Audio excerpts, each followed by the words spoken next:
ఒకవైపు యుద్ధం, మరోవైపు ప్రకృతి ప్రకోపం రెండూ కలిసి సౌదీ అరేబియాను అతలాకుతలం చేస్తున్నాయి. ఎడారి దేశంపై ప్రకృతి కన్నెర చేసింది. మొన్నటి వరకు బాంబులతో అట్టుడికిన ఈ ప్రాంతం ఇప్పుడు వరదలతో జనజీవనం అస్తవ్యస్తమైంది. ఎడారి దేశాన్ని భారీ వర్షాలు, తుపాను గాలులు వణికిస్తున్నాయి. రాజధాని రియాద్తో పాటు పలు కీలక ప్రావిన్సుల్లో జనజీవనం అతలాకుతలమైంది. వాతావరణం దారుణంగా దెబ్బతినడంతో ప్రభుత్వం అప్రమత్తమైంది.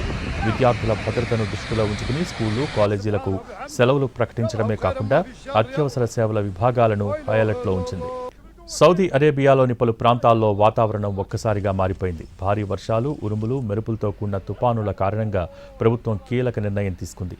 రియాద్, అల్ అహసా, అసిర్ ప్రావిన్సుల్లోని విద్యాసంస్థలకు సెలవులు ప్రకటించారు. తైఫ్ యూనివర్సిటీ వంటి పెద్ద విద్యాసంస్థలు తమ క్లాసులను ఆన్లైన్ మోడ్లోకి మార్చేశాయి.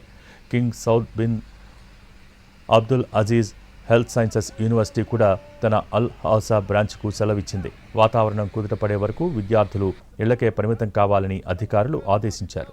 రాజధాని రియాద్లో శనివారం రాత్రి కురిసిన భారీ వర్షానికి రోడ్లన్నీ చెరువులను తలపిస్తున్నాయి. వర్షంతో పాటు బలమైన ధూళి తుపానులు రావడంతో వాహనదారులకు రోడ్లు సరిగ్గా కనిపించక తీవ్ర ఇబ్బందులు పడ్డారు. అల్ అహసా ప్రావిన్స్లో రహదారులు జలమయం కావడంతో రవాణా వ్యవస్థ స్తంభించిపోయింది. గాలి వేగం గంటకు 45 నుంచి 60 కిలోమీటర్ల వరకు ఉండవచ్చని అంచనా వేస్తున్నారు. వరదలు, అత్యవసర పరిస్థితులను ఎదుర్కోవటానికి సౌదీ రెడ్ క్రిసెంట్ అథారిటీ సర్వసన్నద్ధమైంది. రియాద్లో దాదాపు 143 అంబులెన్స్ యూనిట్లను, 25 RAF బృందాలను సిద్ధంగా ఉంచారు. వరద ప్రభావిత ప్రాంతాల్లో చిక్కుకున్న వారిని రక్షించేందుకు ప్రత్యేక ప్రణాళికను అమలు చేస్తున్నారు.